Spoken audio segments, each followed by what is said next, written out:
Josh, keep your mouth shut. You gotta save it until we're recording, because this is, I don't know, maybe this is gold. This is content. This is audio panning for gold. I gotta close the door. Okay. I'm leaving this in. Okay. Oh, so this is happening now. Help! Josh has got me trapped in his office. He won't let me out. He's got a. I got a gun. Bang, bang, bang, bang, bang. We're a radio drama now. Next week on Nostalgia Entertainment System, Paul comes back to life? No, he's still dead. Whoa. What a thrilling series. Okay, so what I was saying before was that I have not been impressed by the local eggs. What eggs are you buying? Are you buying the Farmer Boy eggs? I've bought the Farmer Boy eggs. I've bought the Spencer Valley or whatever eggs. Mm-hmm. I think there's maybe one other local egg. I don't know. There's not one other egg company. There's one other local egg that you haven't gotten your hands on. One other yet. Local egg that I haven't gotten yet. It's guarded by a very impressive hound. So you have yet to sneak up and get it. Yeah. Someday you'll get that egg though, Josh. Someday I'll get that egg. And when I crack into it, I'm going to eat it raw. It'll be like that in the Mandalorian when all those Jawas want that egg. I kind of remember that. Oh, kind of. Yeah. Oh, wow. Was that like one of the first couple episodes? Because I think it's the third episode, maybe the second. I like half watched the first few episodes because it was on in the living room. I was like, I guess I could watch this and also look at my phone. And then I was like, oh no, this is interesting. I'll keep watching. Yeah. So I vaguely remember an egg. You should. I know we're not getting to your point yet, but you should definitely rewatch the first episode. Because I feel like that one really stands out among the first few episodes. Like it's got some really cool parts and it does some really good world building. It'll probably get a rewatch before the next season comes out. Yeah, that's what I imagine I've been doing. So cool. Okay, but I just don't think the local eggs are all that great. They're either a little too small, which is kind of whatever, but also a lot of them I think are too watery. Too what? You mean like these chickens are too hydrated for you? Yeah, and it's making their eggs a water balloon. How dry do you like your eggs to be? I want them to be a paste, already hard boiled when I crack it open. Oh, that's disgusting. No, but they're not viscous enough. They're just like very thin, watery eggs. I like Nellie's eggs. Who's Nellie? I don't know, but they come from Colorado. Huh. And like consistently like really nice, a little thicker kind of egg, very like orangey, not super orangey, but like a very nice dark yellow to light orange yolk. See, that's how I found farmer eggs to be. I have not had the same experience. Interesting. I don't know. I know that was my thing about the eggs. Maybe it wasn't that great of a conversation. No, I mean, I think it's interesting. It's just kind of crazy how like, I feel like all of a sudden I was like, I should buy the nice eggs because they're cage free and better for the chickens. And it's like $1 more. Like, I don't know why I was so concerned with this $1 before.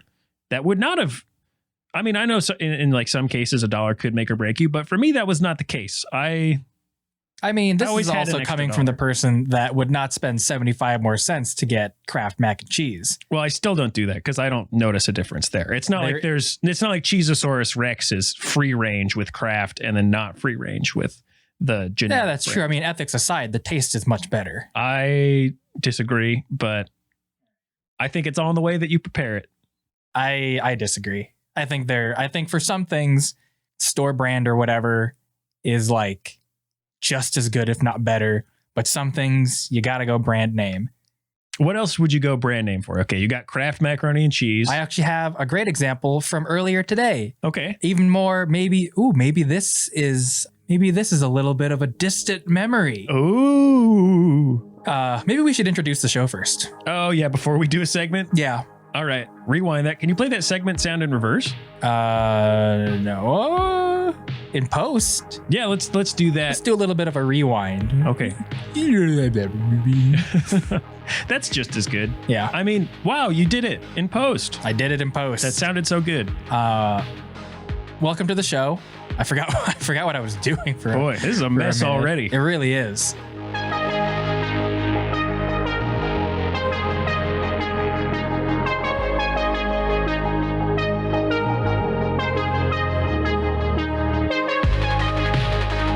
Hello and welcome to Nostalgia Entertainment System, episode 6. I think it's 6. I thought it was 8, but that can't be right. Let's look it up on. I think it's 6. I typed in 6 into the recording thing. It is 6. Okay, great. You're cool. Right. I'm your host, Josh. I'm your other host, Paul. All right, let's get back into it. So when I was a kid. Wait, we got to reopen the segment. Oh, right. Because we rewound it. That's true. It's as if it never happened. Yeah. We're opening the show with a segment.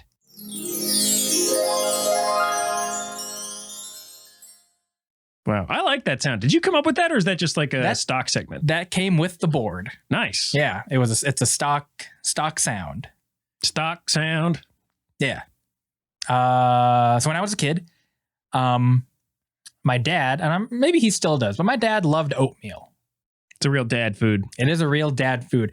And I've also we could have an episode all about our dads sometime. Ooh, we could. That seems a little weird, though. Maybe we shouldn't do that. Who knows? We'll feel it out. I don't know if I want to turn my dad into a content farm. Who are we? My dad wrote a porno? Huh. We could be. Should we?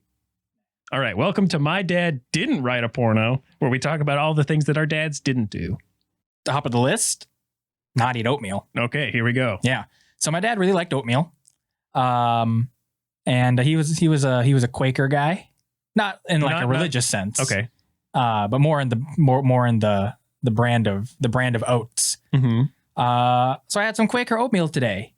I've also recently learned that the way that I like my oatmeal is weird. How so? I like to put a lot of milk in it, where it's kind of like a soup.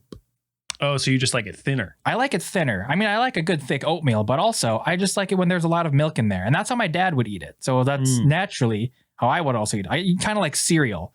Sure. Where like you have a pretty, I feel like you should have a fairly large like milk to contents ratio, you know? You always want to have some milk left over in the bowl. If you have a perfect ratio of cereal to milk, that wasn't enough milk. Right. That's how I feel. Yeah, there should be some left over. I'd agree. Yeah, so that's kind of how I like my oatmeal, where there's a lot of milk. Mm-hmm. Anyway, how are you cooking this? How are you heating it up? Depends on. Well, I guess now it's I just take the hot water when I make my coffee, and I also just pour it in the bowl and let it sit so it softens, and then you add milk, and then I add the milk. Oh, okay, so it's still warm. It's not like it's not like I'm eating cold oatmeal, but you have to eat it right away or it will get cold. Sure. Yeah. But I realized that Quaker oatmeal is a lot better than the store brand. Because I just got this brand new box of the fruits and cream, which so is my favorite. You're going with the baggies of oatmeal. I'm going with the bag. I'm not going with like the tub. I see. Yeah, these are little bags of my favorite strawberries and cream. Love that. Great stuff. Mm-hmm. The quality is visually noticeable between Quaker and the store brand that I finished off last week. Mm-hmm. Mainly in terms of just like the berries are bigger and they're a lot more colorful. So you got like some tricks in there. Yep. I don't know why that kind of tickled me. Interesting. Yeah, that Quaker oatmeal I think is another thing where I think the name brand in this case is worth the extra like $1.50. See, so my oatmeal is I also have the Quaker brand, but it's the tub of oats. Just like in the cylinder. Right. Although I bought these at Costco, so there was no. To my knowledge, they don't have a Kirkland signature brand of oats, which if they did, I probably would have gone for that. How do they not? That's like one of the easiest bulk items to do. I bet it's also hard to I mean, Quaker's got such a corner on that market. I feel like it's hard to want to try to do it. But anyway, so I do that with like the tub of oats, and then I like to add a little bit of water and then pop it in the microwave for a little bit. And then I like to add some peanut butter. Whoa. And a pinch of salt. Ooh, that makes your oatmeal so good. Wow. Yeah. My dad would. I'm a 2 packets kind of guy. Oh, you got to be. Those packets are like made for stupid babies. Yeah. But what my dad would do is he would. I don't mean smart babies. I mean stupid babies. My dad would supplement 1 packet with a few scoops of just plain oatmeal. Yeah. Good idea. Yeah. Yeah. I will take those packets camping. Oh yeah. But when I'm camping, I feel like it doesn't matter if it's brand name or not because it's nothing matters. No, I won't be able to taste anything. I'll probably be having a beer within like a half hour of it. That's true. Yeah. So yeah, but I'm getting back into oatmeal. Back into oatmeal. It's great. I sang that song when you said getting back into coffee last time. So I'm going to try to sing a little version of that every time. I don't remember. I didn't remember that. I love the song. Maybe one day we'll turn it into a jingle, or one of you out there can turn it into a jingle and send it to us. That's your assignment. Yeah, this is a homework podcast. This is a homework podcast now. We're your teachers, Mr. Tyra and Mr. Carlson Thompson. Would you make your students say your full last name? It's kind of a mouthful. Or would you rather them call you Mr. CT? Probably Mr. CT or just Mr. C, whatever works. I don't think I'd be super particular. Mr. Paul. I had a English teacher who it was pretty funny in high school who he said that you could call him, I'm not going to say his last name because it's a fairly unique last name, but it started with a P. And he said, you can like come up with all sorts of nicknames. That's fine. That's whatever. But just don't call me Mr. P. That makes sense. I thought that was funny. What about Mr. PP? That's a nickname. It's not Mr. P. It's because of the pee, like his urine. But yeah, no rules about his pee-pee though. Salt in your... Actually, well, there was lots of rules about his pee-pee, as in don't touch it, don't look at it. Because that's inappropriate. Those are good rules, especially in a school. Yeah. Peanut butter in the oatmeal. Never heard of that one. Yeah, peanut butter in the oatmeal. I don't know how good it would be with milk. Could be good. I don't know. I don't add milk to my oatmeal, though. I just do the water and peanut butter and salt. But salt, dude, game changer. Definitely. I bet you got a nice salty sweet balance in there. If you, depending, I guess on you got peanut butter, that's a little sweet. Yeah, but also if you can get it, coarse salt is the way to go for your oatmeal. Ooh, it's so good. Nice. Yeah. I don't know if you have ever been to the stupid food subreddit. Huh. It's I don't know. It's pretty good. It's one of those subreddits where the content is good and interesting, and the comments don't make you upset. And it'll make you in like a jokey kind of upset, just like, I can't believe this is something that someone eats. Mm-hmm.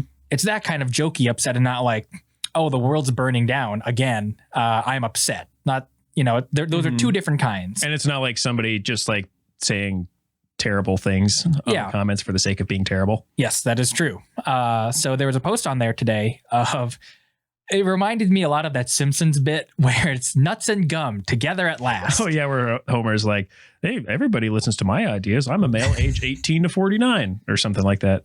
So let me pull up the post, and I'll also show it to you. But this was on my Reddit feed today. Skippies and Hellmann's together tremendous. What? Yes. That's peanut butter and mayonnaise. That right? is peanut butter and mayonnaise. Judging by the design of the ad, it looks like it's like a magazine ad or something. Mm-hmm. I'm pinning this sometime between mid 1960s to mid 1970s. So sometime between that. Are you sure this is real? This sounds very fake. I mean, that was a weird time for food, man. Everything was in Jell-O. Aspic was off the charts. So I would not be surprised that this was a real thing. I don't know. Are these two owned by the same parent company? Because I don't understand the marketing strategy behind pairing peanut butter and mayonnaise. Yeah, I've heard of lots of weird combinations. That's one I've never heard of. Let me read the copy for you here. Peanut butter and mayonnaise, a brand new flavor promise. Skippy and Hellmann's together make any sandwich taste doubly delicious. Great plain, or be fancy and add whatever you like. Hellmann's is real mayonnaise, delicate but with a subtle flavor all its own. Skippy is fresh peanut butter, full of roasted whole peanut goodness. Skippy and Hellmann's, together tremendous. And I'll hand this over to you, and go ahead and look at the atrocities that they have as examples. Oh, so this is okay. I see. I thought you meant when you told me about this, I was picturing one jar. Oh, like a goober. Yeah, like how they make like peanut butter and jelly together. I was picturing mayonnaise and peanut butter like that would be in the same jar. Oh, that'd be gross. Yeah, but this is also gross looking. Okay, let's keep going here. Potato chips stir fry. What? Are you just looking through the subreddit? Wait, isn't that what you wanted me to do? I wanted you to look at the pictures of the bread that had half peanut butter, half mayonnaise, and apples, or half peanut butter and half mayonnaise. Oh, and there's like with salami and onion. Oh, yeah, that is fucking gross, huh? Also, there's one that looks like it's designed to look like a lady, I think. The face one with raisins for eyes and carrots for hair. Are you sure those are raisins? I thought they were you can kind of read at the bottom the descriptions that they have. Oh, it's called Funny Face. Yeah, and I think it says raisins in there, but I wanted to make sure it was carrots for eyes or carrots for hair. Let's see. It says irresistible Skippy Hellman sandwich face flavored with raisin and carrot features. Why would you do that? Yeah, I don't. This sounds like people didn't know that food could taste good and they were like, you just put it all together. Yeah, that's kind of what it was like at the time, I feel. Do you mind if I want to look at the top post of all time? Oh yeah, go for it. It's a fun it's a nice balance between like, well, maybe not a nice balance, but you do have some variety between like old ads like that. And also yesterday there was a funny one where someone like took a block of Spam and carved it into a tiny turkey. Well, that's pretty funny. So the top one, I can't quite tell what's happening. They make like this interesting breakfast sandwich where they like wrap eggs around bagels and sausages and cheese. And then it looks like they dump something on top, but I can't tell what they're dumping on top. Go to the comments. I bet it's like a hollandaise and it's some sort of bastardized eggs Benedict. I mean, the thing is, though, it doesn't look that bad. I mean, people are complaining that it's no longer a sandwich. There are a lot of things on the stupid food subreddit where, yes, it is stupid, but also this has to be delicious. There's also like that kind of variety to the subreddit as well, where it's like, yeah, this is pretty dumb, you know, but also, yeah, I would eat this thing that you kind of like mashed together and deep fried.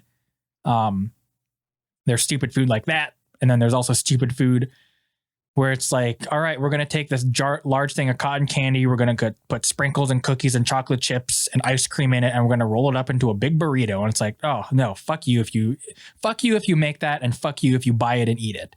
And fuck you doubly if you do all those things and also make content out of it. Apparently it was cheese. Sorry, I didn't hear anything you said. Yeah, that's fine.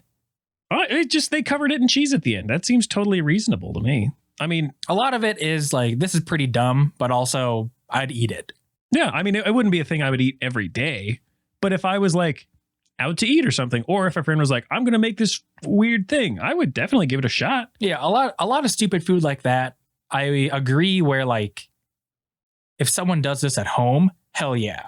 I don't think I would really order it in a place because I feel like there's a surcharge for the novelty. It's like, am I really going to pay like $4 more for you to dump cheese all over this thing? No, I'll do this at home. You know? Yeah. It definitely depends. That's true. Yeah, it really depends. That's true. That you know what? That's true. That is true. That's true. That depends. Speaking of which, today we're talking about adult diapers. Depends. I got a lot of memories about adult diapers.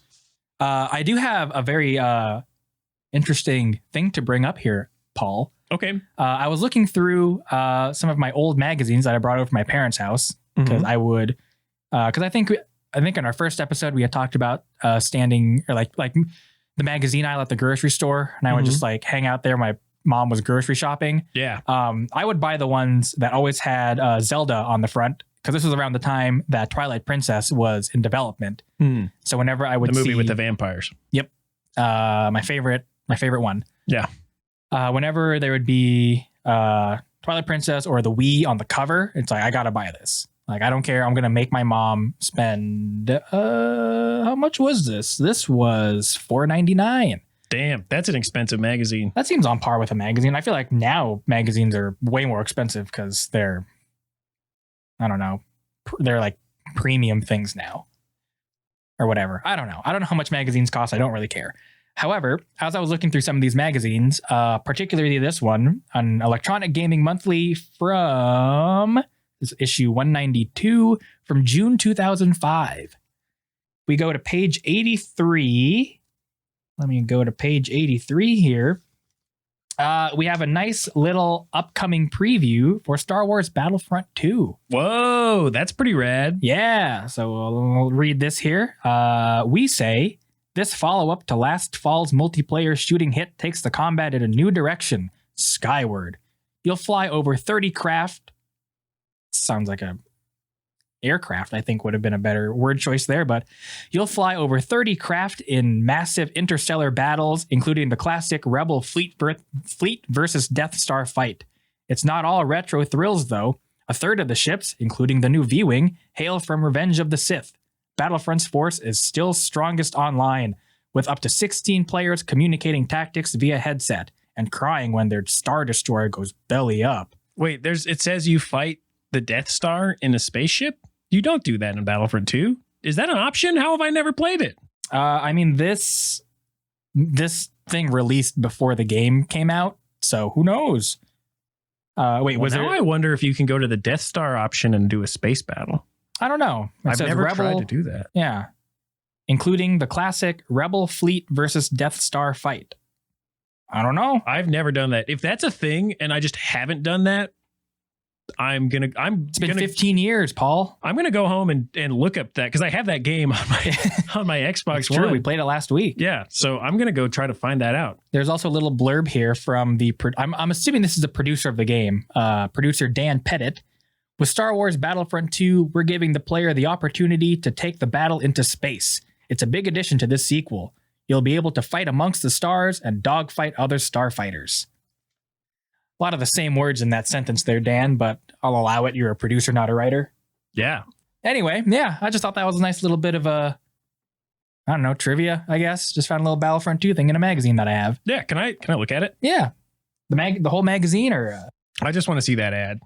Thank you. Yeah. Whoa, you pull it? Oh no. Oh, it's teeny. It's a teeny one. Yeah, I was wanting to look up some stuff about Final Fantasy 12 because my girlfriend was playing it. And I was like, I remember reading like previews in some magazine that I own about Final Fantasy 12. And oh my God. And while I was searching, saw some Battlefront 2 stuff. I was like, wow, that's pretty cool. Yeah. Wow, there's a little blurb in here that says, remember when Star Wars movies were good? Is it really? Yeah. Wow. Boy. Shots fired at the prequels. That's true. And I wonder whoever wrote that, I wonder where they're at with the new stuff, with the new trilogy. I mean, I feel like anybody who's going to like publish that is probably now on the idea that like the prequels were actually good, but the sequels are bad. Do you think that's a perpetual cycle? They're going to make another trilogy and like, no, the sequel trilogy was actually really good. I do think that's going to happen because I think what happens is that people who are like, okay, so you had people who like grew up in like the 70s and 80s and like saw the original trilogy and were like, these are the best movies ever. And then they were like adults when the prequels came out. And so they were like looking at it with like an adult, like critical eye, like, oh, these are terrible. And now people who are adults now, but were kids when the prequels came out, like people our age are like, they grew up with the prequels and they're like, oh, this is so good just because of a lot of like nostalgia. Not unlike this podcast. Oh, dang. But so they're like, oh, the prequels are really good. And now they're looking at the sequels with like a critical eye and they're like, oh, no, these are not very good. And I feel like in like, 10 or 15 years when all the people who were kids when the sequels came out are going to be like, oh, these were actually really good. And then they're going to look at whatever new Star Wars there is and be like, oh, but these suck because all in all, it's a property pretty much made for children. And I mean, I'd say that enjoying it immensely as an adult. And I think a lot of adults do. And it's totally cool to like as an adult, but I mean, that's true. It is an all ages thing. Yeah. Because that's how you get a bigger audience and that's how you get more money. And I think people are forgetting that it's money driven. Yeah. People are like, they're not making this really because like, we really need to continue this story. It's like, no, we need to continue the story because the story makes us tons of money. The story makes us money. We make more characters. We make those characters look cool. And then we sell toys and we sell shirts. Mm-hmm. And it would be great if the movies were also like if the Rise of Skywalker matched up with how much buildup there really was into it. Like if it was as good as it should have been, that would have been great. Mm-hmm. If if they wanted those to, if those I feel like were more about the content of the story, the ratings would be different. I mean, and I don't mean like critical ratings. I mean like MPAA rating. You know, Yeah. not to say that you can't have that in. Are they PG or PG-13? PG-13. Really? Yeah, I think all the sequels are. Oh wow, I thought they were PG. Well, I take that back then. Never mind. Yeah, I take that back. they're not rated R. They should be rated R. Isn't there? Oh, there was some sort of sequel movie or whatever that I read about coming out soon that's gonna be rated R. Or maybe I'm thinking of a video game that's now rated M. I'm thinking of a video game. I'm thinking of Final Fantasy 16. That's going to be rated M, which is a first for the series. Wow. Or are they normally rated like They're E normally- for everyone? They're normally T for teen. Oh. There's only one other spin-off title that I think was rated M. It was Type 0. It was like I don't know what it was, like a tech demo kind of thing for Final Fantasy 15 that was released many years ago. But other than that, they're all T for teen or lower, I guess, depending on the title. So it's interesting to see maybe more of like a tonal shift or whatever in the new one. That's what I was thinking of, not a movie. Is it rated M for violence or for sexy parts? Could be both. Oh. They probably added some suggestive themes. I want to see some video games where instead of having like scantily clad women, I want the women to be like really armored up, but I want dudes to be like their dong is like almost hanging out. I feel like there are a few games that are like that. Yeah. At the very least, I know that there are games that that promote gender equality. If you're going to have a naked woman, you're going to have a naked man. I'll take that. Yeah, I'm fine with that too. You got your super buff dude, and the Can best. you see like the base of his wiener though? I was thinking more along the lines of like the best armor in the game is like a metal loincloth.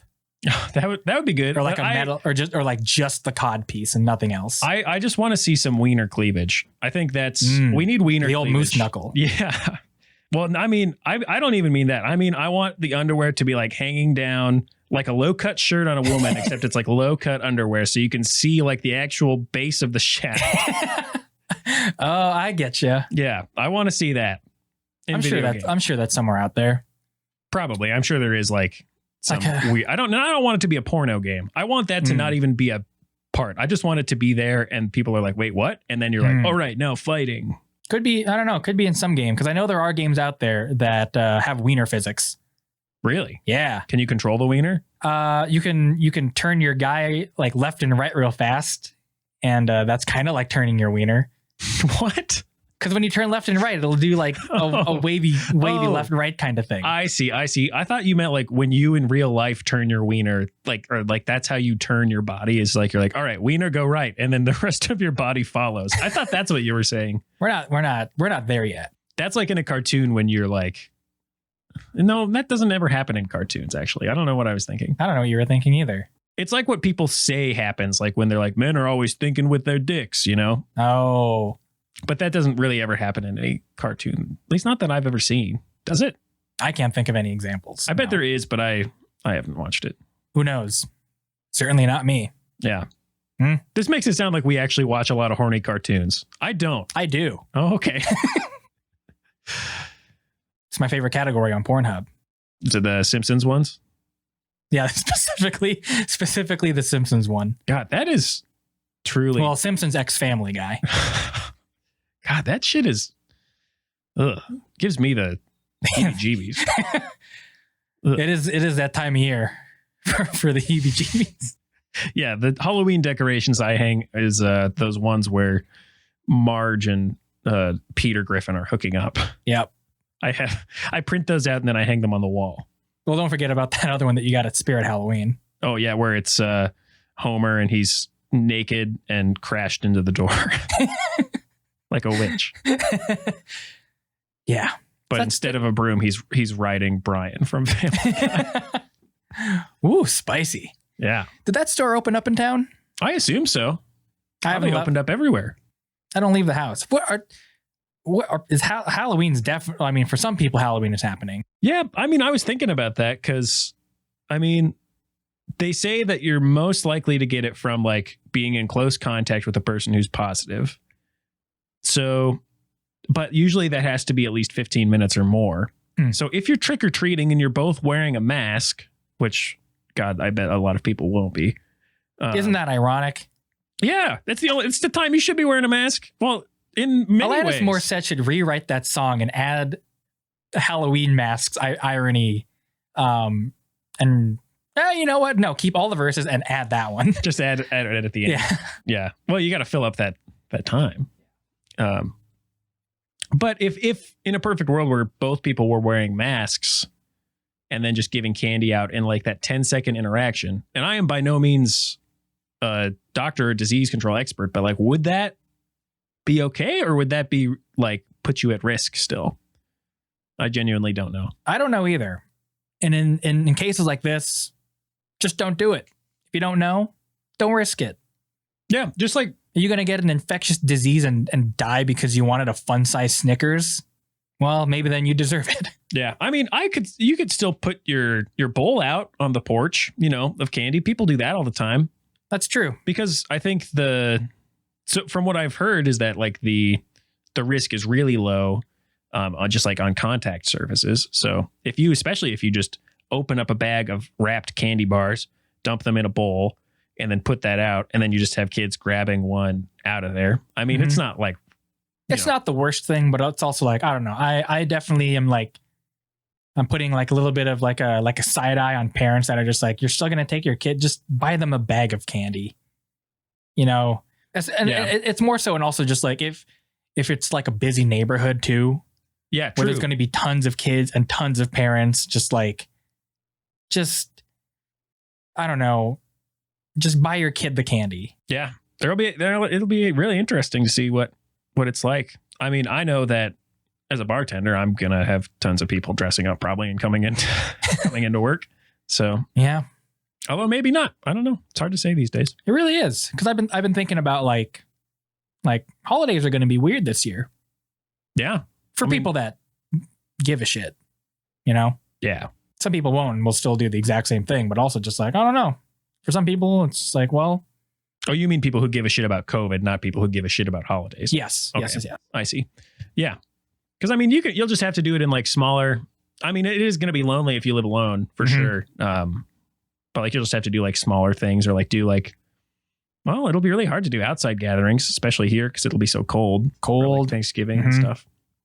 But just in your own little like home unit, your living partners. What do people call it now? The domicile? No, I feel like there's a specific word for like, I don't know. But anybody who you share a space with is just who you're going to be. Yep. Celebrating these holidays with. Yep. That's true. Maybe we all should do something. Mm-hmm. Maybe. Good. I had a dream last night that I had a very strange dream. All I remember really, and the more important like key points of this dream was I was at a hotel. I don't remember what event I was at, but I was at a hotel. And I remember coming back to my hotel room, and for whatever reason, outside of every hotel room is just like a table, like a nightstand. But it was like it functions as a nightstand, but it was just like a really big circular like dining table. Mm-hmm. And I remember like looking at the table and thinking like, oh, there's like mail for me. And I look at the mail and it says, you have tested positive for COVID-19. I'm like, fuck. Oh no. I got COVID. And then I just like started panicking about it. Like, how did I get it? Where did I get it? Who did I get it from? And I also remember thinking, wait a minute, I never took a test. How did I get this? And it was just like this weird, like panic dream that I had. And then I woke up. Yeah. And for a minute, I was like, wait a minute, I have COVID. And then, oh no, that was a dream. And then also still wondering like, wait a minute, how did I get the results if I never took a test? I don't remember them shoving a swab in my nose. Yeah, it's not fun. It's like they poke your brain. Yeah, real strange dream I had. That is strange. Well, we're reaching break time and I have to pee. Great, me too. Wow, let's pee together. Okay. Just like the good old days. Remember when we all used to pee together? Sure do. Then COVID happened and we had to stop. Well, let's take a break, shall we? All right. Cool. Hi everyone, my name's Jeff Kinney, and I'm the author of the Diary of a Wimpy Kid series. You may have had some good laughs at Greg Heffley's expense, reading all about his embarrassing moments. I wrote these books with one thing in mind, to make you laugh. So go to your Scholastic Book Fair and get ready to read my books and laugh out loud.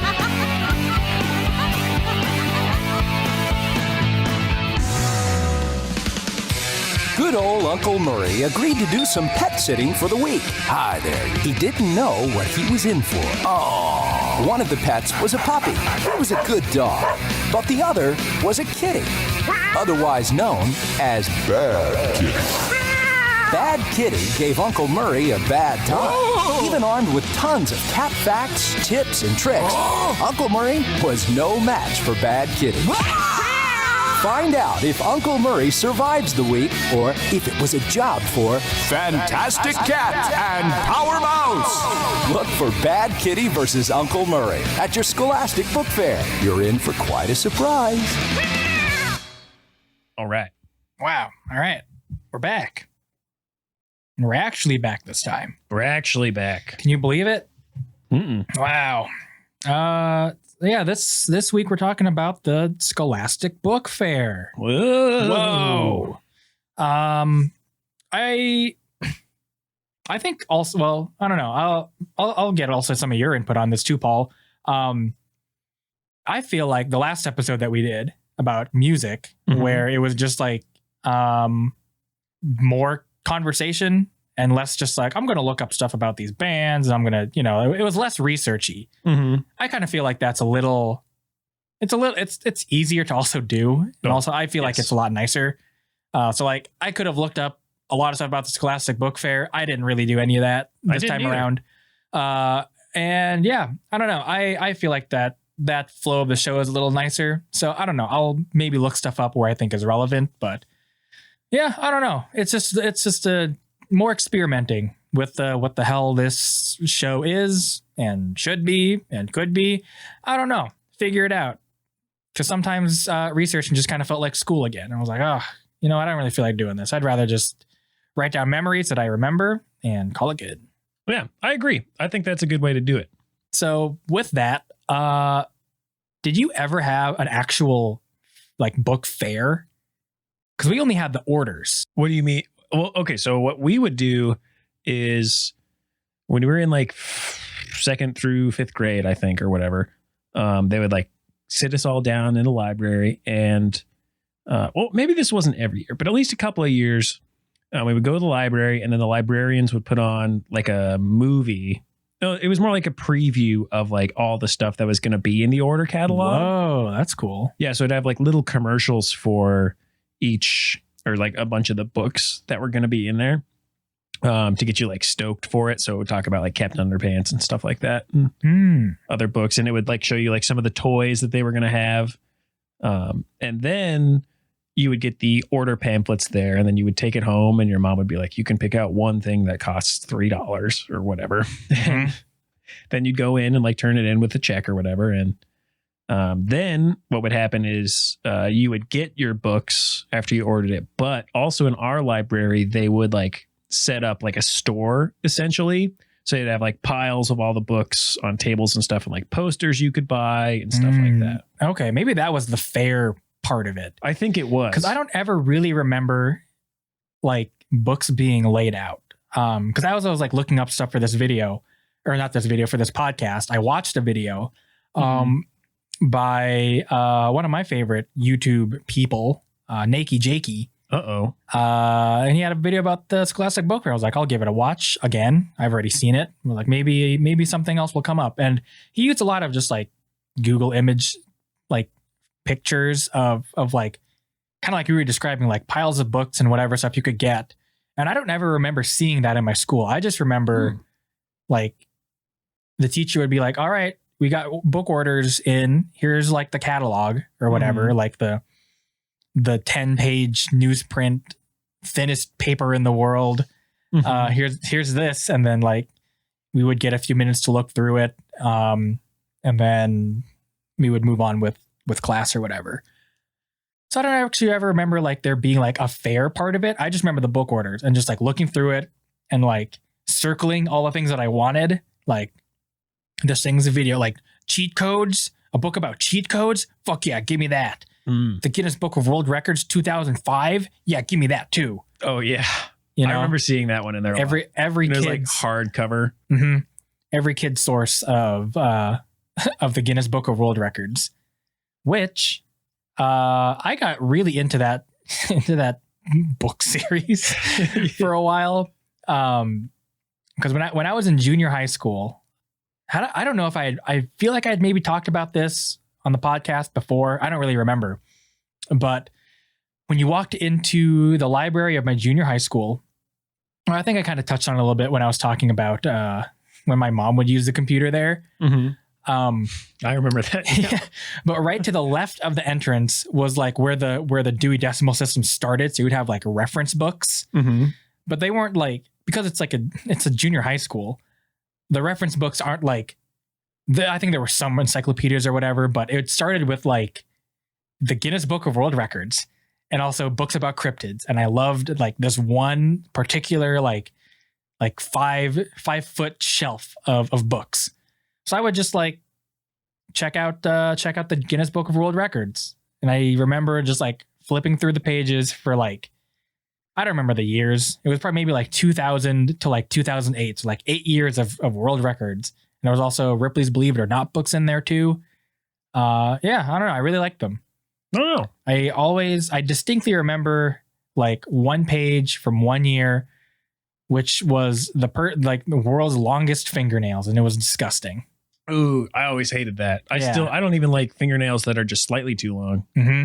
But there was like, it curled up and they looked like fried food and it was disgusting. Ooh, yuck. Yeah. Fried food. For whatever reason, when like, I don't know the reason for it, but like those fingernails at a certain point stop looking like fingernails. I have seen long fingernails and I do agree that they look they just like look disgusting. like disgusting and crusty. Like, oh, well, the cells must be like must die at a certain point, right? Like, aren't fingernails dead?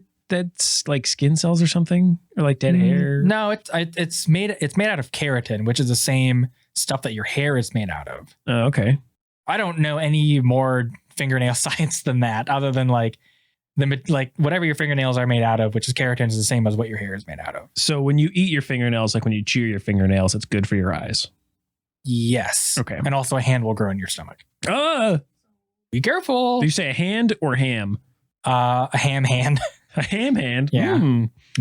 So you're saying I could not have to eat again if I just chew my fingernails? It's true. God, I think I did that probably as a kid a little bit, but I did that as a kid. Yeah. It just seems hard now. Like, I still have kind of a bad habit of just like biting my fingernail sometimes, especially when it gets long and I'm like, I don't want to walk to the bathroom and get the clippers.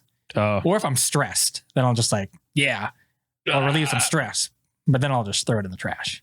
I'm not a kid anymore. I'm not going to eat it like a goon. Yeah. Kids are gross. Kids are gross. Yeah. Speaking of kids being gross and libraries and stuff, this wasn't for the book fair. So it's slightly off topic, but there was this one kid in my elementary school class who this kid, like, he was like a real like crier and one of those kids. It's just like, I don't know. There could be something that was maybe I don't want to even speculate as to why he was the way he was, but he just had a hard time with everything. And he was very prone to just like bursting into tears when anything happened. But he was also just like kind of weird in general, like all kids are. But I remember we had these like new like reference books, I guess, that were like, you could only use them in the library because they were like $40 each or something like that. And I remember like the first day we got them, like the librarian was like showing us these books. Like, I don't think we were using them or anything, but she had like put them on the table and like we were allowed to like look through them very gently. And I remember like at one point, like listening to the librarian talk, and then all of a sudden she just like got so mad and shouted like, "Don't you dare put your mouth on that book." Like, don't you dare put your mouth on that book. And then like everybody looking over at this kid, the kid who would burst into tears at anything. And he had like just like leaned over, mouth open, like about to like set his mouth on the corner of the book. I don't know why. And he definitely like burst into tears. And the teacher was like, if you do anything to these books, any of you, your parents are going to have to pay $40 for a new one. And she was like really mean about it. But also, like, I don't know why this kid was going to set he wasn't like, maybe he was picking it up to like chew on it. I don't know. We were in like 4th grade. Yeah. And it was The thing is so weird. As weird as that is, I can 100% picture a kid in my school doing that exact same thing. Yeah. Oh, Wow. Yeah. Kids are fucking weird. yeah. God, that librarian was like, boy, now that I think about it though, like how stressful would that be? Wow.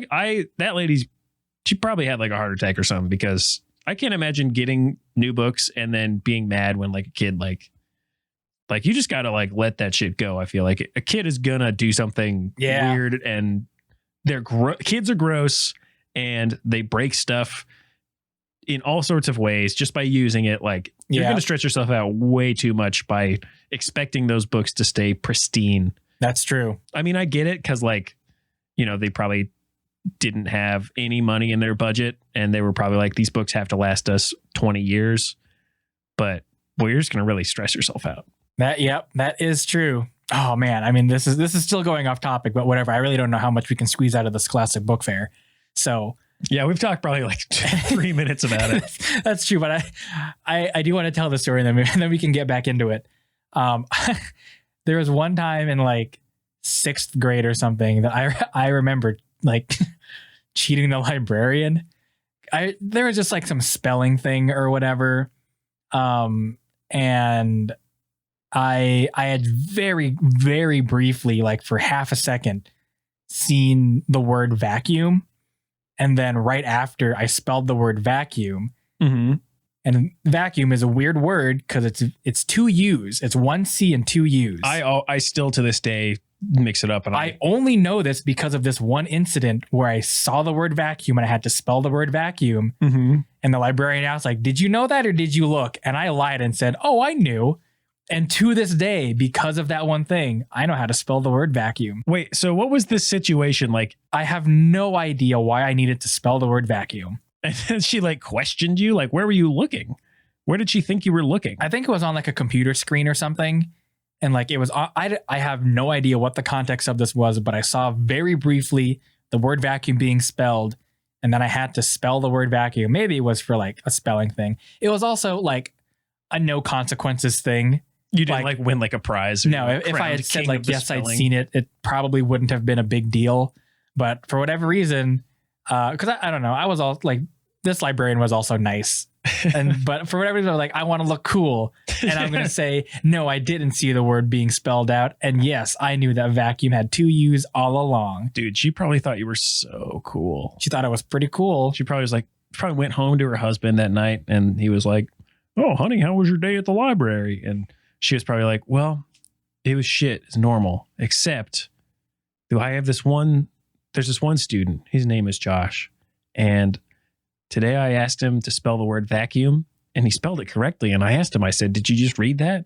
Or did you know that? And he said, I knew it. And he's just so cool. That's exactly how it happened. I bet.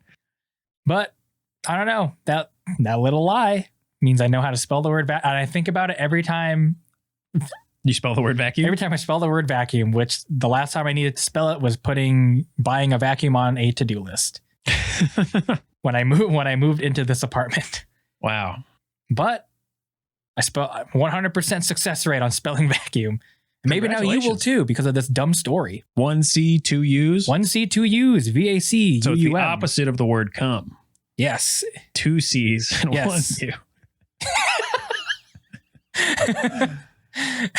CCUM. Yeah.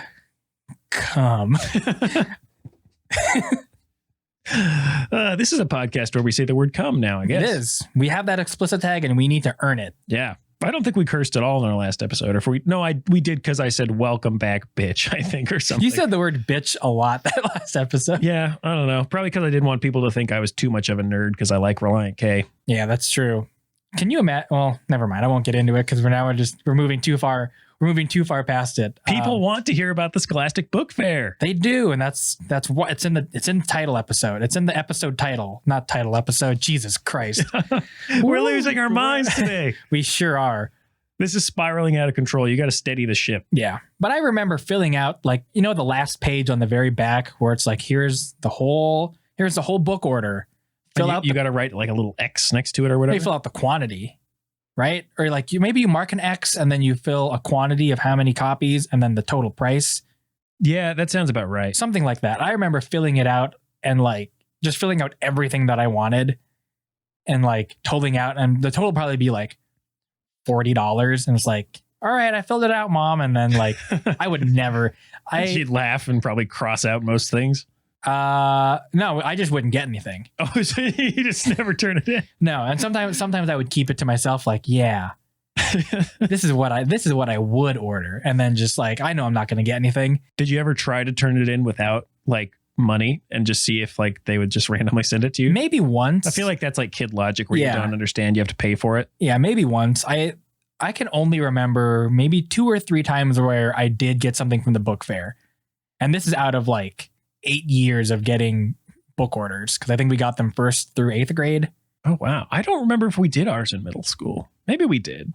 I just remember one time in 8th grade and thinking like, wow, we still get book orders when we're this old?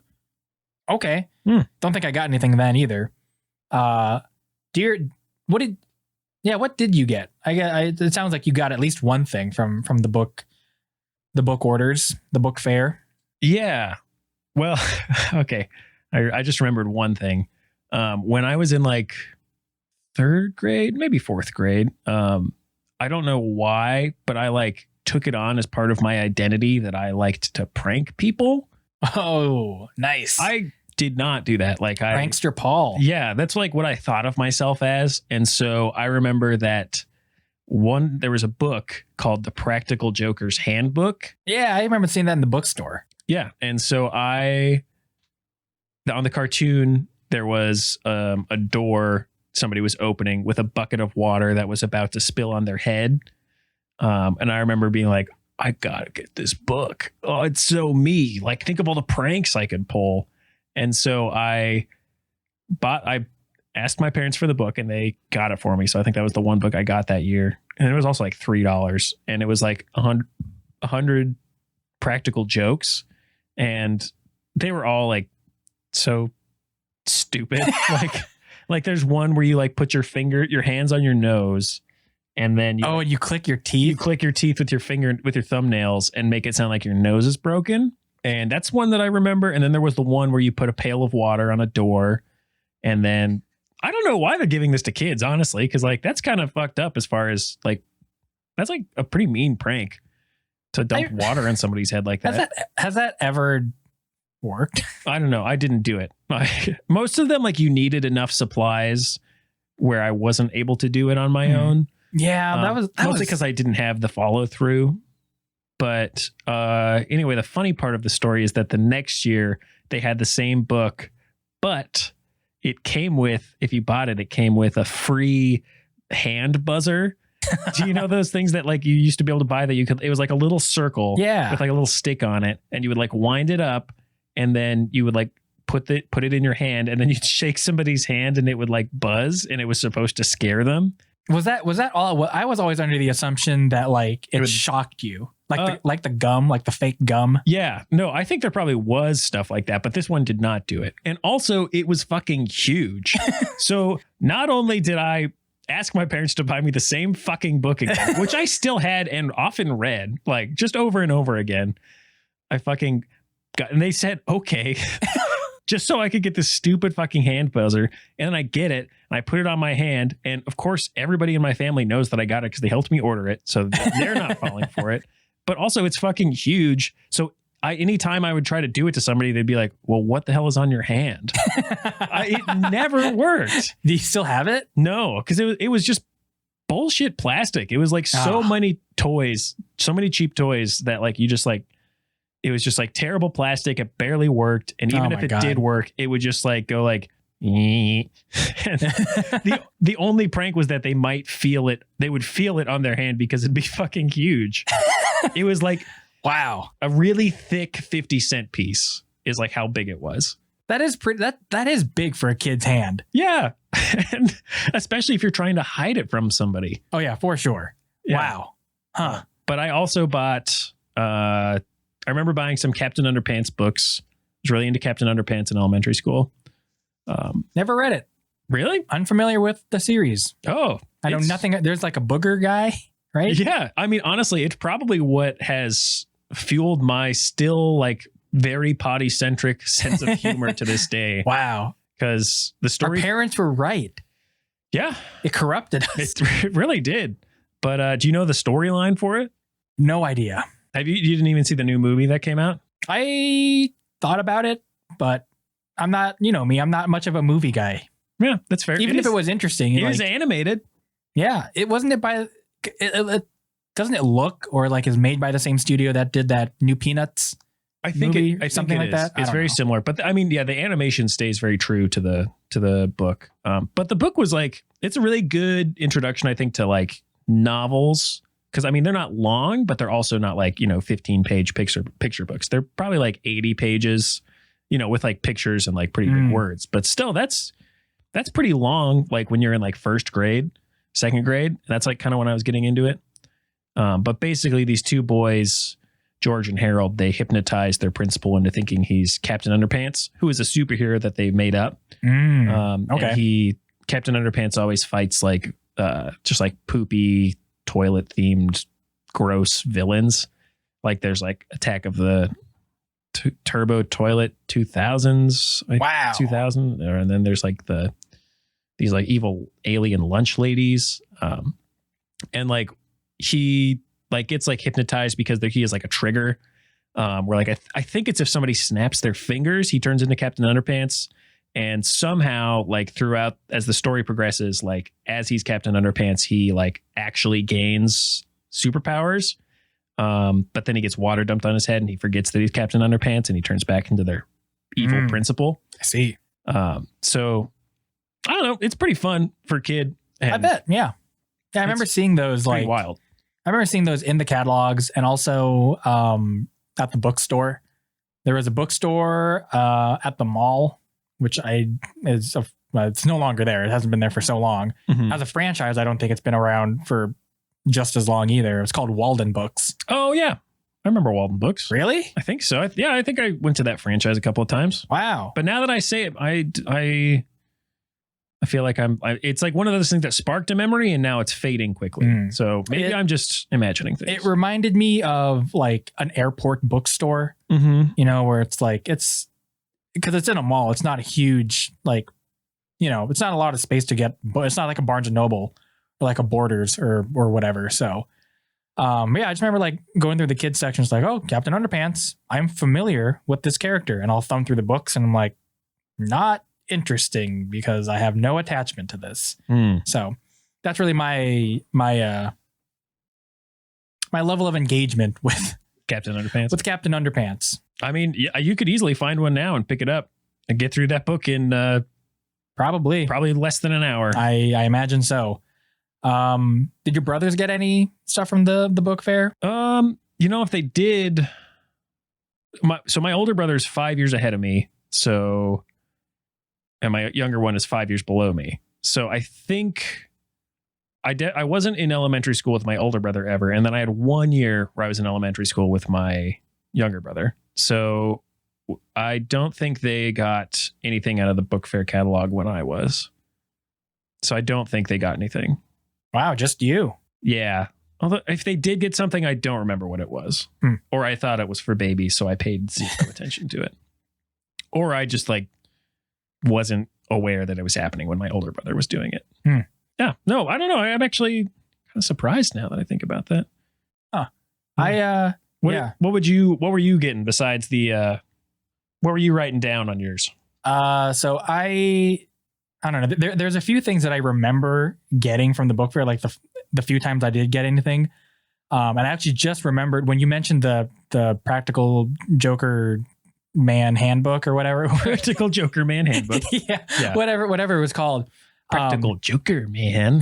That's my generic Batman villain that I came. Is that what you thought you were gonna? Generic Joker Man. Yeah, Paul Carlson Thompson, astute student by day, but by night he becomes Practical Joker Man. Okay, I've got my own distant memory, Josh. Ooh. Okay, so this is a weird one because I technically don't remember it happening at all, but my parents tell me that when I was like 3 to 5 years old, I wanted to be known as Paul Mystery Laugh. What does that mean? I don't know. Mystery Laugh? And I've Googled Mystery Laugh in like 1990s and there's nothing that comes up that's familiar at all. So I don't know where I heard that phrase and thought it sounded like a cool name. But apparently I was really stuck on it for like 2 years and then I forgot about it. And then when I was in high school, my parents reminded me of it and I was like, I genuinely don't know what they're talking about. But apparently my like multiple members of my extended family have corroborated it. Wow. That you want it to be called Paul Mystery Laugh. And I truly don't know why. I have no clue. That should be your handle on everything. Paul Mystery Laugh. Yeah. Maybe. That's really funny. I know. I wish there was some like maybe someday if I'm ever really rich, I'll pay for like hypnosis and like try to dive deep into my self-conscious and you will become Mystery Laugh. I was thinking I could just try to remember why I wanted to be called it. But who knows? Maybe there's some fucked up reason why, and I don't. Maybe, or maybe it's because you were a dumb kid, like all of us. Yeah, maybe I just thought those two words sounded cool. That's probably the most logical thing. It does sound pretty cool when you're a kid. Like I like mysteries. I also like laughing. I didn't really like mysteries though. Oh, well, who knows? Who knows? Yeah, it'll remain the biggest mystery. Truly. Wow. But yeah, when you were talking about the handbook and also like talking about how you didn't have like the supplies to make stuff, it reminded me of like one year where I got like some sort of like junior engineers like craft book or whatever, and it had like I think like the preview and like little blurb in the catalog was like learn how to make spy cameras and learn how to make all this stuff. So I got the handbook and like there's no way with the materials that were provided or like that were listed out that you could make anything remotely like decent when you are, I don't know how old I was, like I was maybe 10, because I do very vividly remember the camera one, which was just making a pinhole camera, which I eventually made one in college, but like there's no way that a kid could make this like decent. Because I don't know, it was like take a bunch of cardboard, take like some spools to like wind up some film and like a bunch of electric tape. And I remember trying to make it and utterly failing because I didn't understand how to really make it, and also just not having all the materials and moving on to something else. The other thing I remember moving on to was something that involved batteries. And I, of course, did not complete whatever project it was, but I did get really into batteries. And just what do you mean? Just like how electricity worked. So I remember like taking a wire coat hanger and like taking it apart and then putting one end on like a AA battery and another end on another AA battery and just like seeing how hot it gets. Just like weird shit like that. That is a weird thing kids do, I guess. I think at one point I took a 9-volt battery and I had like a 9-volt battery terminal that like snaps onto it, and taking the two ends and then touching it to like an LED and making it light up. Oh yeah. Like I had a small stint into electrical engineering and then I got bored of it. That's pretty much my memory with that one like book. Aside from that, the things I do remember is I think I ended up getting a cheat code book. Whoa. For what? It was like all systems. Whoa. But I don't know if I got that book from a book fair catalog thing or from Walmart. It's one of the two. I can't remember which. I feel like I'd be very surprised if they were selling the cheat code book in the Scholastic Book Fair. I mean, they sold video games. Did they? You could get Lego Island from the book fair. Wow. I either totally forgot about that, which is totally possible, or I just like knew I couldn't possibly get that because it would be too expensive. So I just didn't even let myself look. Yep, that's what I did. Because I tried to look up images of like old catalogs, and a lot of them had like CD-ROM, Lego Island. I was like, oh, damn, this is real. Wow. But I don't remember any of it because I think like CD-ROM, I can't have that. So I'm not going to care about it, even though deep down I care about it a lot. No, I really want that. Yeah, in third grade, I remember getting the Simpsons Rainy Day Handbook. Whoa. Which I thought I had here, but I looked around on like the bookshelf and I couldn't find it. So maybe it's still at my parents' house or something. But I thought I had brought that book with me, but it was like an activity book, Simpsons themed. It was actually pretty entertaining. There were like some puzzles in there, some fun Simpsons jokes. Oh, this is sparking a memory of another book I think I got at the book. There was one, that's where I learned how to make those gyrocopter things where it's just like a piece of paper that's kind of shaped like a popsicle, and then you cut it down the middle and then you fold the two ends out so it kind of looks like a helicopter blade, and then when you like drop it, it spins and it falls. Oh yeah. That was in there. There was like some word searches, but I remember getting that book in third grade, and I think it was third. I remember reading it in third grade in the classroom during recess, because like it was cold, or like I had a cold and it was rainy, and I was like, you know what? I don't want to go outside and get more sick. Why would I do that? And so I just stayed inside when everyone went out for recess, and I pulled this book out and just started reading it. And I think my teacher asked, like, don't you want to go outside and play? And I was like, no, I'm kind of sick and I want to read this book. And she was like, okay. So Cool yeah, teach. pretty cool teach, like not forcing a kid to go out and play when, you know, they didn't want to. Yeah, Josh, here's my snap judgment Oh, snap judgment. of the week. That's a cool teach. That's a cool teach. Miss Hankinson, you did good. Miss Hankinson. Hankinson. I think that was her name. Yeah. That's my memory of the Simpsons Rainy Day book. But what was your thing? Well, so I just remembered that our school library had a few of these books that were like how to draw, and then it was like, you know, various categories, various genres, if you will. And one of the ones that they had was like how to draw aliens, and I really liked that because I was into aliens for a certain period of time. So I would check that out from the library all the time.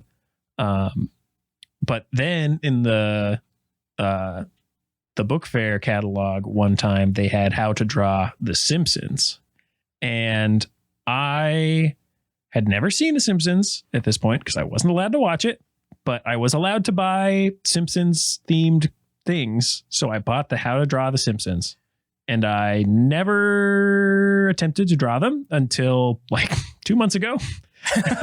Really? Yep. Wow. I drew Hans Molman. I think I sent it to you. I was pretty proud of it. Yeah, I think I have that somewhere. Yeah, it was him Like getting a hit picture in the somewhere? groin with a football.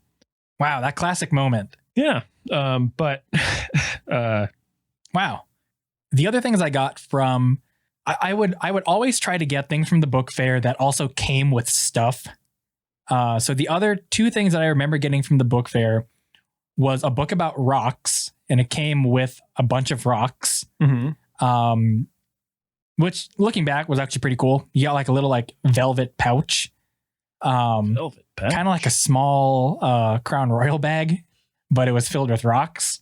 And it came with a geode. Whoa. It came with silicon.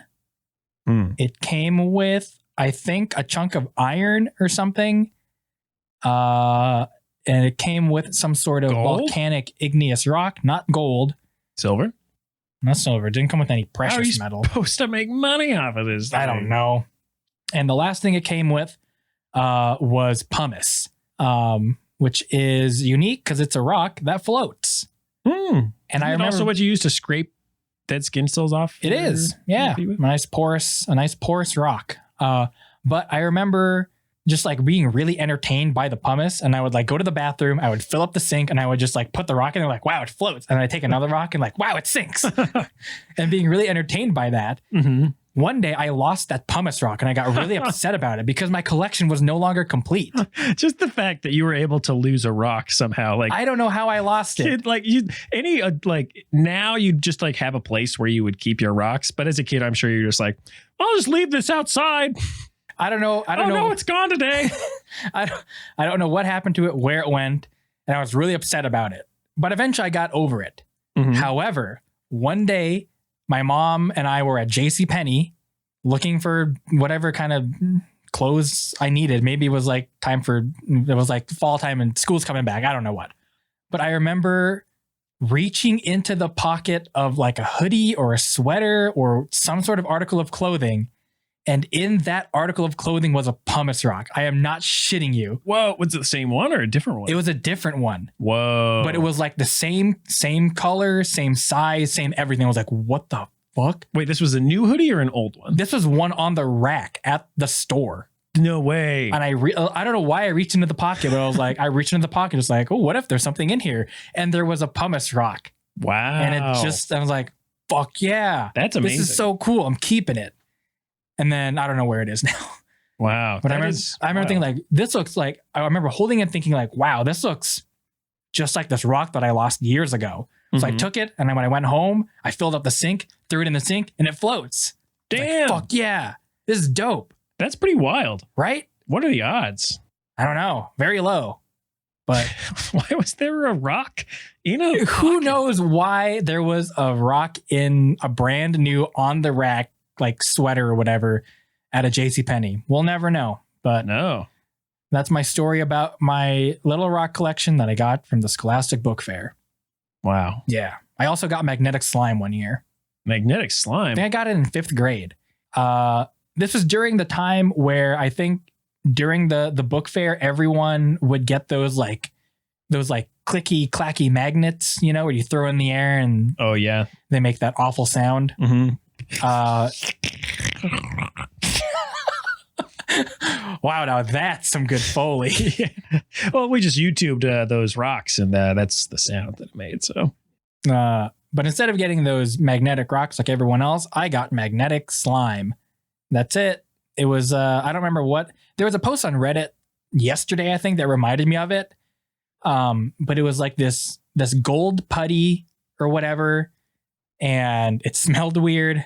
I just remember like playing with it a lot, and over time just like thinking like, this smells so strange. I don't know. But I think it was just like silly putty with like something looser than silly putty that had iron shavings or whatever in it to actually make it magnetic. That's my guess. Mm-hmm. But yeah, it also came with like a magnet. And I remember really liking this magnet because I think it was like a rare earth, like neodymium magnet or whatever you call it. And it was the strongest magnet I had ever seen because I'd only been used to like those ceramic fridge magnets that like break in half easily and aren't strong at all. Yeah. That you like put on the fridge and then you turn around and then it falls on the ground. Yeah. And then it breaks and you have to throw the magnet away. Yeah. Yeah, exactly. Just like that. So I remember thinking like, I can't believe a magnet can be this strong. Like, this is so cool. And then just playing with magnetic slime for like hours. That's it. Doing nothing other than like, look, I can pick it up. I can like move it. If I put the magnet in the slime, the magnet or like the slime just eats it. Mm-hmm. Pretty wild stuff. And then over time, the like putty part would start to get like dry. And so like the consistency of the putty would change and also the smell would get stronger. So I don't know what it was, but like. Would it also get like hairy and gross? Because I imagine you were just on the floor with this a lot. I think I played with it on the table. Oh, look at Mr. Table play here. Yeah. Or something. I don't know. I remember playing with it on some kind of clean surface and not the carpet. But yeah, I just remember playing with that magnetic slime. It was real fun. And then the slime got really weird and like kind of brittle and chalky. And then I stopped playing with it. Yeah, that makes sense. Mm-hmm. Doesn't sound nearly as fun. Yeah, I don't remember getting anything else from the book fair. And if I did, it was probably underwhelming. But also, it was also really disheartening whenever I did get anything from the book fair. Cause like, it's one thing to like accept that like, I'm not getting anything from the book fair. That's fine. Maybe I didn't really want anything, to like, I got one thing and then looking over to some other kid that has like a stack of like shrink wrapped book. And it's like, man, fuck you. I want stuff. Fucking rich kids, dude. Ruining it for everybody. Yeah. Do you remember getting anything else? I don't know. This is about as much as I can really stretch out for this episode. But. Yeah, I mean, I'm sure there was a couple other things, but I just genuinely have said everything I do remember about the Scholastic Book Fair. I mean, it also doesn't help that like, where does that money? Sorry, you go for it. I mean, I was gonna say that it doesn't help that like our parents didn't have a lot of money to get us anything, so we have an episode about a book fair that we couldn't really participate in. But whatever, we might as well have called this podcast. You know, we were poor, but we heard about and knew people who had these cool things. And like sometimes we would get them. Yeah, occasionally. Where did that money go? Did that money just go straight back to Scholastic, or did it get donated to the library? I don't know what that distribution is. My guess is that a majority percentage went to Scholastic and publishers, and a fraction of it went to the school. Yeah, that's probably true. But school still got money, so they're like, well, okay, it's better than no money. Yeah. Better, I don't know. Maybe they should have. I don't know. I was going to try and relate it to those reading contests where you either got free pizza or free popcorn, but I couldn't figure out a nice bridge between the two. And maybe that's just a story for another time. Yeah. Well, I suppose this is it. This is our episode about the Scholastic. Our weird short episode. Maybe not that short. We're pretty on par with time. Mm-hmm.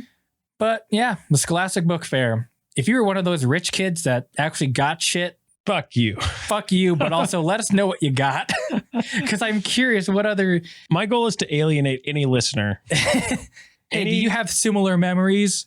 Fuck you. Are your memories better than what we had? Probably. Doubly fuck you. Yeah, I suppose that's it. Share your memories of the book fair with us, of your book orders, what you got. Or what you wanted to get and couldn't because you were poor like us. Yeah. Tell us on Twitter @NostalgiaSystem. Send us an email, nostalgiasystempodcast@gmail.com. Wow.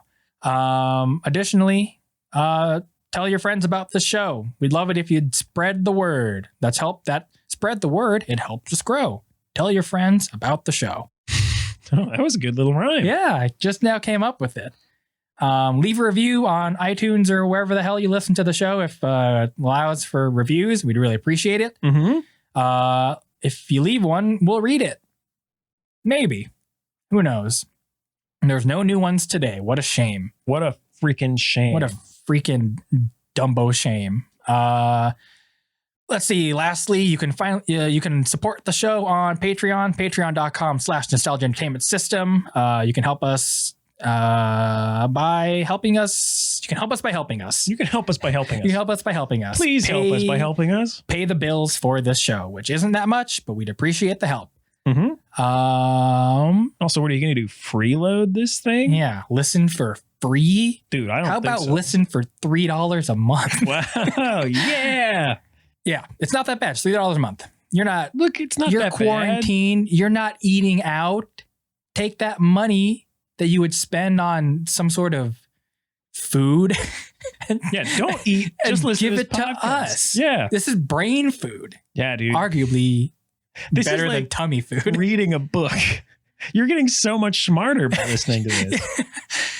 Yeah, please give us money. Lastly, thank you to MoonRayker for composing our theme song Scanlines. You can find him on the internet @MoonRayker or @MoonRayker Music. I think he bounces between the two. That's Moon RAYKER. Paul, do you want to plug anything? Woo. The coffee's getting to me. Oh, back in the coffee. You can still follow me on Twitter. I haven't tweeted at all since this show has started, and I have no plans to. Cool. You can find me around the internet on Patreon, Instagram, Twitch, at Daruma Party, DARUMA Party. And I suppose that's it for the show. Paul, what are we talking about next week? Josh, tomorrow. I mean, not tomorrow. Fuck. I messed it up. You even said next week, and I said tomorrow. Next week, we're talking about Halloween. Ooh, spooky. We're going to be talking witches and ghouls with our first ever guest. Ooh, be sure to tune in next week. Be sure to boon in. Next week for that episode. All right. Yeah, because if you listen after Halloween, it won't be as fun. No. Goodbye. Bye. Hey, that was pretty good.